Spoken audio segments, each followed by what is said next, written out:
How many mortgages are transferable? So subject to is different from assumable. VA loans are assumable. Generally, that's the main ones that are assumable. This does happen to be a VA loan, but when you go through the assumption process is not an easy process. I've heard it take as long as 9 to 12 months.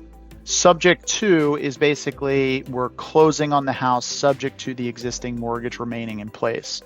How does the finagle that with the bank? Well, the bank doesn't have any idea what's going on, right? And there's no requirements. There's a due on sale clause, but the due on sale clause in any mortgage basically states that it may be called due, not that it shall be called due.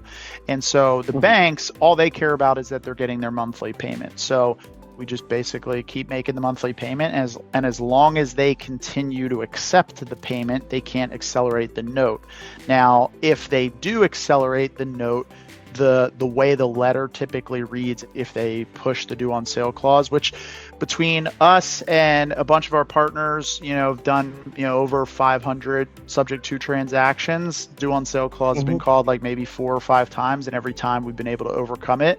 Basically, usually you just have a conversation with the bank, let them know what's going on, and they're usually fine with it. Otherwise, what it'll state in the acceleration letter is that, hey, we're accelerating the note. If you don't title the property back into the mortgagee's name, then we're going to call the note due.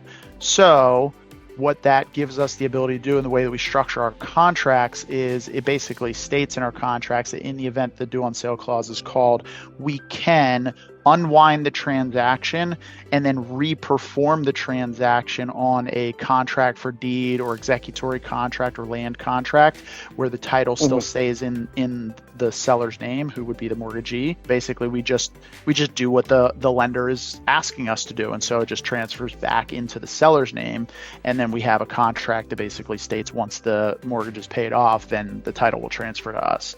So that's how we get around the due on sale clause.